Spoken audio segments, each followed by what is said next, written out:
Americans stand with Trump on NFL protests.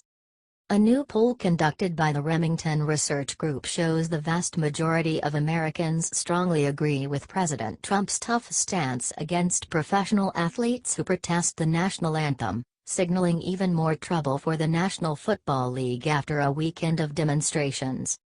The survey asked over 1,500 likely voters if they supported President Trump's belief that NFL players should stand during the national anthem, and face possible fines or removal should they choose to kneel during the Star-Spangled Banner.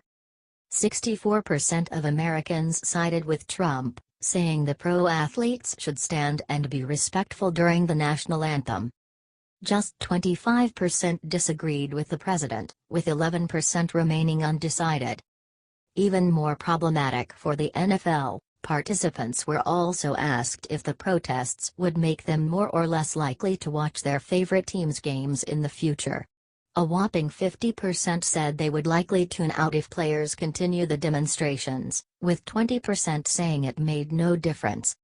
President Trump kicked off a media firestorm last week, when he asked NFL owners and coaches to remove or suspend players who choose to protest the national anthem, calling for a boycott of the league until new guidelines are put in place barring such demonstrations.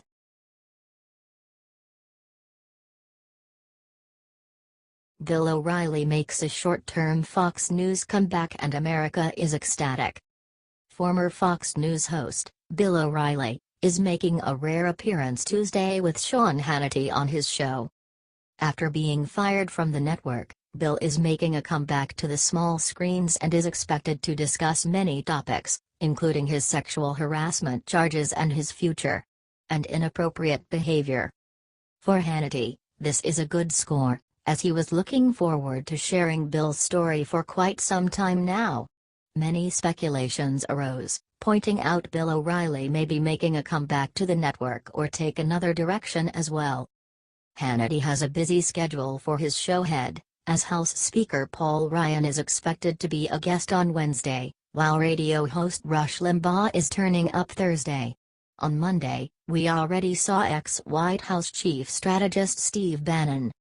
Take a look at the intriguing lineup Hannity has in store for the American citizens. Guests for the week of Monday, September 25th. Monday, September 25th, former White House chief strategist Steve Bannon. Tuesday, September 26th, former FNC host and author Bill O'Reilly. Wednesday, September 27th, Speaker Paul Ryan. Thursday, September 28th, radio host Rush Limbaugh. Among other things, O'Reilly will also speak about his new novel, Killing England, The Brutal Struggle for American Independence, released this month. Bill O'Reilly feels free enough to speak about the sexual harassment allegations, stating the investigation related to his firing has another, still unrevealed side, that he plans to share with the American folks. He will also open up on the political and financial hit job against him. For example, one of the women who accused Bill of the aforementioned crimes is now facing an investigation herself, given her suspicious past.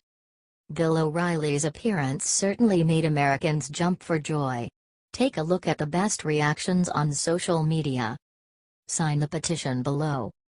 Dear NFL, we will not support millionairing greats who hate America and disrespect our armed forces and veterans. Who wins a football game has zero impact on our lives. Who fights for and defends our nation has every impact on our lives. We stand with the heroes, not a bunch of rich, entitled, arrogant, ungrateful, anti-American degenerates. Signed, We the People. Petition, fire NFL players who protest the national anthem.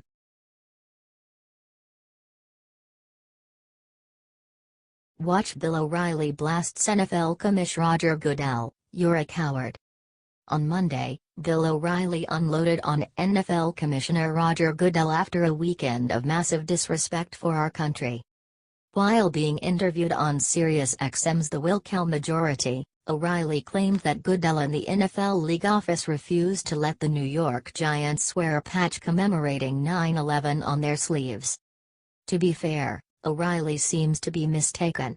Roger Goodell didn't become the NFL commissioner until 2006. However, his premise is true because the league absolutely did not let the Dallas Cowboy players honor the 5 fallen police officers that were shot and killed by a Black Lives Matter activist. Anyways, O'Reilly flat out called Roger a coward for capitulating to the left. Watch below. "Well, where are you now, Roger?" O'Reilly said. "You know where you are? You're a coward. You're a coward. Because you know there's a well-organized mob coming at you saying this is about First Amendment rights and you won't put it into perspective." As always, Bill is 100% correct. The NFL won't let the Cowboys make political statements by supporting the Dallas police, but he'll let these whiny brats scrap all over our American flag? Disgusting.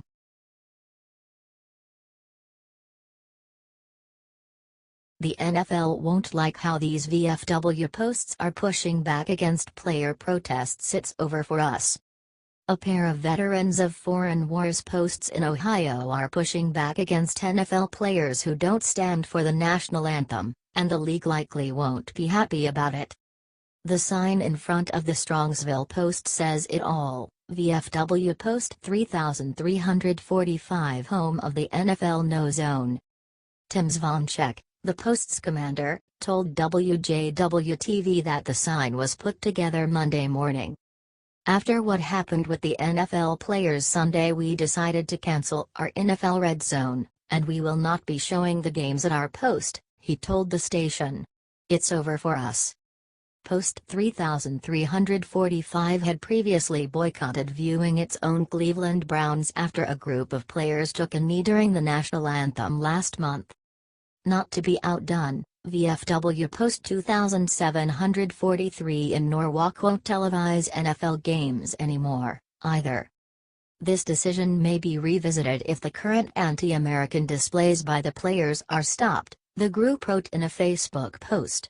The players and owners of the NFL have confused politics with patriotism. The Post went on to say that the players could express their concerns on what they feel are injustices within our society without displaying disrespect to our veterans, our country and all it stands for. Scores of NFL players linked arms and took a knee during the playing of the national anthem Sunday, a defiant response to headline-grabbing comments by President Donald Trump on Friday, when he suggested that team owners should fire players who disrespect the American flag. What did the national commanders of the American Legion and VFW have to say? The national commanders of the American Legion and veterans of foreign wars ripped NFL players who took a knee during the national anthem Sunday, The Hill reported. Denise Rowan of the American Legion said those who fail to respect the ceremonial playing of the Star-Spangled Banner are misguided and ungrateful, the outlet noted. Having a right to do something does not make it the right thing to do, Rowan added in her statement, The Hill said. There are many ways to protest, but the national anthem should be our moment to stand together as one United States of America. Keith Harmon of the VFW added in a statement that there is a time and place for civil debate, and wearing team jerseys and using sporting events to disrespect our country doesn't wash with millions of military veterans who have and continue to wear real uniforms on real battlefields around the globe. But Harmon and Rowan praised the Pittsburgh Steelers' Alejandro Villanueva, a former Army Ranger, for standing without his teammates during the anthem Sunday, a gesture the offensive lineman later apologized for undertaking, believing he inadvertently embarrassed the franchise. Nevertheless, Rowan said, "We salute Army Ranger Alejandro Villanueva, who stood alone respecting the flag as his teammates stayed in their locker room."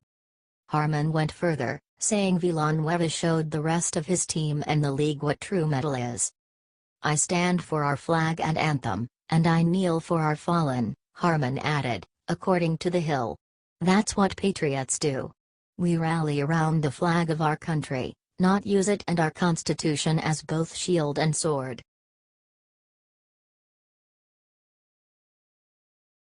Wife of American sniper Chris Kyle just issued major challenge to NFL, every player should read this. Taya Kyle, the widow of legendary Navy SEALs sniper Chris Kyle, issued a bold challenge to the NFL via Facebook on Tuesday in response to the national anthem protests sweeping the league. Like many other NFL fans, she is tired of seeing the sport focus on division and anger instead of the message of unity that it once represented. She is now calling on the NFL to make a real difference in America and urging its players to get off your knees to get it done. We are presenting Kyle's entire letter to the NFL without commentary. We recommend reading every word. Dear NFL, you were doing your part to bring people together and heal the world. That's really how healing works. We heal by loving each other and leading by example, showing people what is possible when we love each other just as we are and not only recognize our differences but celebrate them and look at how we can use them together to make us jointly better than our separate parts. You were doing your part celebrating each other based on skills, talent and a joint vision without regard to color and religion. You were doing your part and we were doing ours. We showed up cheering and groaning together too, sick, as one. We talked in the concession lines and commiserated and celebrated our team together. Did it ever occur to you that you and we were already a mix of backgrounds, races and religions? We were already living the dream you want, right in front of you. Your desire to focus on division and anger has shattered what many people loved most about the sport. Football was really a metaphor for our ideal world. Different backgrounds, talents, and histories actually made us one big team with one big goal, to do well, to win, together. You are asking us to abandon what we loved about togetherness and make choices of division. Will we stand with you? Will we stand with our flag? What does it mean? What does it mean if we buy a ticket or NFL gear? What does it mean if we don't? It is the polar opposite of the easy togetherness we once loved in football. It was simple, we loved you and you loved us, with all of our races, religions and different backgrounds. Simplicity in a crazy world was pretty awesome. You, dear NFL, have taken that. You have lost me here. If you ever want to get off your knees and get to work on building bridges, let me know. I have found screaming about the problems in service marriages or even standing in silence in front of them hasn't healed even one of them. On the other hand, funding the Chris Kyle Frog Foundation, building a team and rolling up my sleeves to get in the trenches during my off time volunteering there outside of my paying jobs, has proven to make real change. You have a lot of strong guys. I am sure in the off-season a lot of them could build some pretty big bridges if they care enough to do the hard work. That would involve getting off their knees and getting to work though. I can do it while I raise 2 kids as their only parent and work through the greatest pain of my life. Let's see if they can do it for the issues they say they care so much about. Go Longhorns and sick 'em. Sincerely. Taya. Chris Kyle and his friend, Chad Littlefield, were fatally shot and killed in 2013. Taya Kyle now raises their 2 children as a single parent. To say she understands the incredible sacrifice America's service members make when they put on the uniform would be an understatement.